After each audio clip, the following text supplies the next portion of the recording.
Huitième et dernière partie de ce cours sur le patrimoine. La question de la muséification, le problème du tout patrimoine. Alors, pour expliquer un peu ces problèmes, on va partir d'une question, celle de la copie et de la reproduction. Parce qu'au fond, si un objet patrimonial vaut la peine d'être connu, d'être montré, est-ce que ça ne serait pas plus utile de le copier en plusieurs exemplaires pour que plus de monde y ait accès? On a des exemples particulièrement éloquents. C'est le cas, par exemple, de cette rue de Paris. On reconnaît parfaitement les bâtiments haussmanniens, la tour Eiffel, voilà, sauf que ce n'est pas à Paris. Voilà, si on regarde d'un peu plus près, on se rend compte que c'est une réplique d'un quartier de Paris qui a été recopié dans la ville de Tianducheng, en Chine. Et vous avez quantité d'exemples en Chine, comme ça, de villes européennes dont des quartiers ont été reproduits quasiment à l'identique, simplement pour l'intérêt des touristes chinois. En effet, tous les touristes chinois n'ont pas les moyens de venir visiter l'Europe. Eh bien, pourquoi n'auraient-ils pas accès à un petit morceau d'Europe dans leur pays, au patrimoine européen? Ça pose le problème de l'authenticité.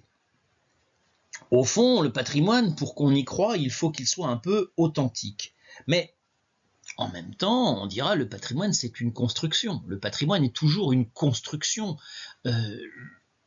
Il faut, pour qu'un objet apparaisse comme patrimonial, il ne l'est pas essentiellement et fondamentalement. Il est patrimonial parce qu'on l'a décidé.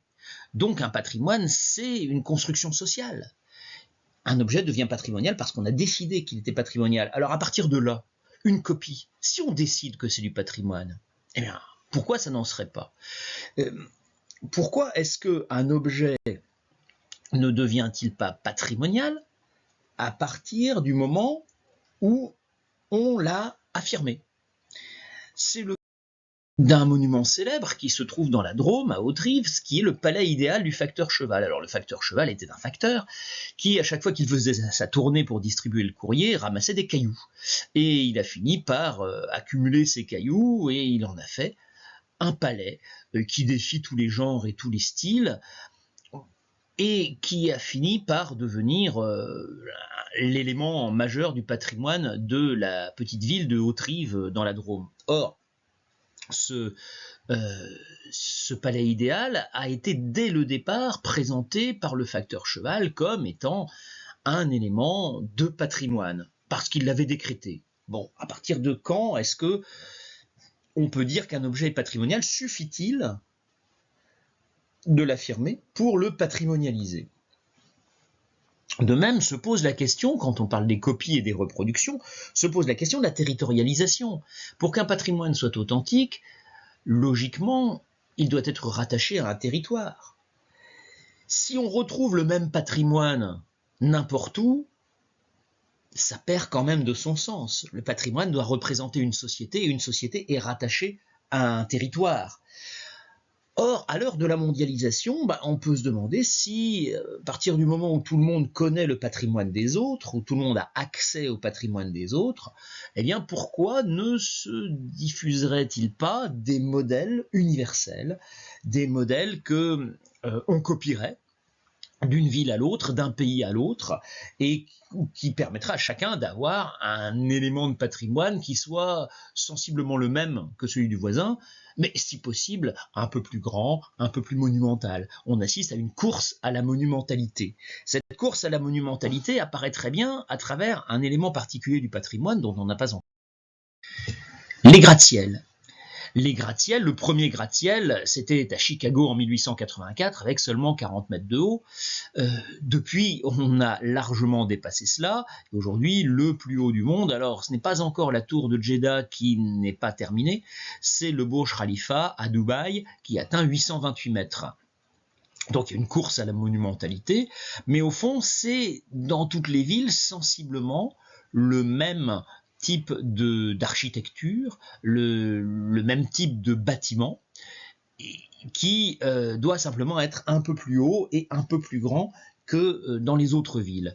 Et on peut se demander s'il reste quelque chose de l'identité du pays où ça s'est réalisé, on peut se demander dans quelle mesure ces gratte-ciels matérialisent l'identité d'une société. Et toutes les villes, en fait, veulent ressembler à New York ou à Dubaï. Et on a inventé un terme pour cela, on appelle ça la dubaïsation. La dubaïsation, c'est le fait de vouloir ressembler à Dubaï. Deuxième problème autour de cela, outre la copie et la reproduction, les limites à la patrimonialisation. Donc on l'avait un peu suggéré avec l'exemple du palais du facteur cheval ou avec l'exemple des copies.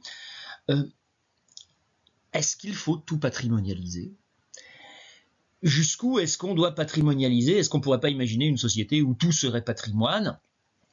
Alors, on a développé des formes de patrimoine assez inattendues. C'est le patrimoine industriel.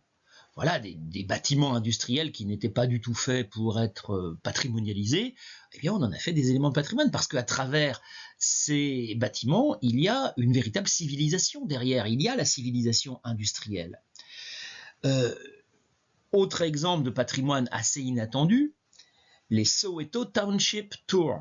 Alors un tour en anglais, c'est une promenade, une visite touristique, ici une visite touristique de Soweto.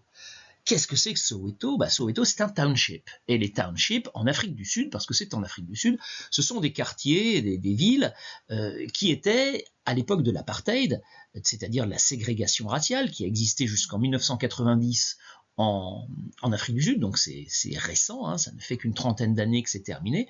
Ces quartiers, ces townships étaient réservés aux Noirs, de façon à ce qu'ils ne vivent pas à côté des Blancs.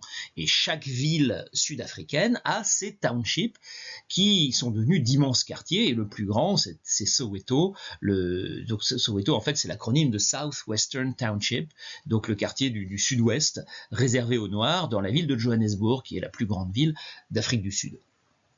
Et dans ce quartier vivait une population appauvrie. C'est un quartier qui était assez largement un bidonville et qui n'a donc absolument aucun intérêt architectural ou esthétique, mais qui porte la mémoire de l'époque de l'apartheid, et on peut juger qu'il est important d'en prendre la mesure.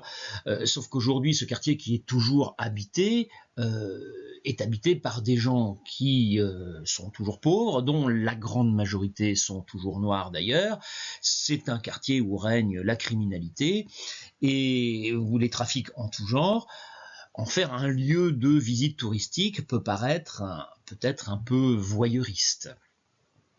Même problème avec la patrimonialisation du Londres victorien, de ce qu'on appelle l'East End. L'East End, ces quartiers de Tower Hamlets, de Shoreditch, de ces quartiers très pauvres et qui étaient des lieux où les Londoniens riches ne mettaient surtout pas les pieds au XIXe siècle, à l'époque victorienne, parce que c'était des coupe-gorge, et on fait des promenades sur les traces des assassins. On va voir les porches où on a massacré des prostituées, et l'assassin le plus célèbre de ces quartiers, c'est bien sûr Jack l'Éventreur, dans les années 1880, et donc vous avez même des Jack the Ripper Tours, donc des promenades touristiques sur les traces de Jack l'Éventreur. Voilà, on peut donc tout patrimonialiser. On peut patrimonialiser le mode de vie d'un paysan normand, dans le film Paul dans sa vie, par exemple. Et on peut donc tout patrimonialiser. À partir de là, se pose un problème. Si dans une ville, tout est patrimoine, on ne va plus rien pouvoir faire, parce que le patrimoine, il faut le préserver, il faut éviter de le modifier, ou alors ne le modifier qu'à des conditions très particulières, et donc si on patrimonialise tout, les villes vont se transformer en villes-musées. On appelle ça la muséification. La muséification, c'est lorsque un espace se fige parce que il joue un rôle de musée. Alors on a des exemples. Le centre de Paris, on reproche au centre de Paris de se muséifier. La ville de Venise est sans doute le meilleur exemple d'une ville-musée à laquelle on ne peut rien toucher parce que justement tout est patrimoine, tout a été patrimonialisé. Alors ça pose des problèmes parce que si tout est patrimoine, eh bien l'usage du patrimoine l'usage patrimonial de l'espace fait concurrence à d'autres usages. Il y a des conflits d'usage, il y a une concurrence. Les autres activités. Le patrimoine est en concurrence avec d'autres activités. Alors, un exemple récent, mais il y en a de très nombreux, peut-être le plus représentatif, eh bien, c'est ce bâtiment. Ce bâtiment, a priori, qui n'a pas un intérêt architectural et esthétique majeur, c'est le pavillon des Sources dans l'Institut Curie à Paris, qui est l'ancien laboratoire de Marie Curie. Marie Curie, physicienne particulièrement prestigieuse, reconnue, qui est au Panthéon aujourd'hui, qui symbolise la vocation scientifique des femmes. Et ce laboratoire a donc une valeur patrimoniale. Eh bien, aujourd'hui, l'Institut Curie, qui fait des recherches fondamentales sur les maladies infectieuses, sur la physique, l'Institut Curie souhaite s'agrandir pour construire des labos modernes. Et il a besoin de ce bâtiment. Mais évidemment, il ne va pas le prendre tel quel, il a besoin de le réhabiliter complètement. Et aujourd'hui, on s'y oppose parce que c'est l'ancien laboratoire de Marie Curie. On l'a patrimonialisé. On voit ici un exemple de conflit d'usage. Et des conflits d'usage, il y en a dans tous les domaines. Vous voulez construire des logements, on ne peut pas parce qu'il y a un élément patrimonial. Vous voulez construire un bâtiment de grande hauteur à Paris, ce n'est pas possible parce que la hauteur des bâtiments à Paris est réglementée, parce que le centre de Paris est patrimonialisé. Et vous voulez des logements, ce n'est pas possible parce que tous les logements locaux ont été aménagés en Airbnb pour accueillir les touristes. Et ça, c'est vrai dans les villes-musées. Voilà, donc les conflits d'usage sont aussi un autre problème lié à cette évolution de la patrimonialisation générale de l'ensemble de la vie sociale, qui est un élément de la structuration des sociétés présentistes, ces sociétés qui se vivent dans le présent et qui ont besoin du passé pour justifier le présent plutôt que pour construire l'avenir.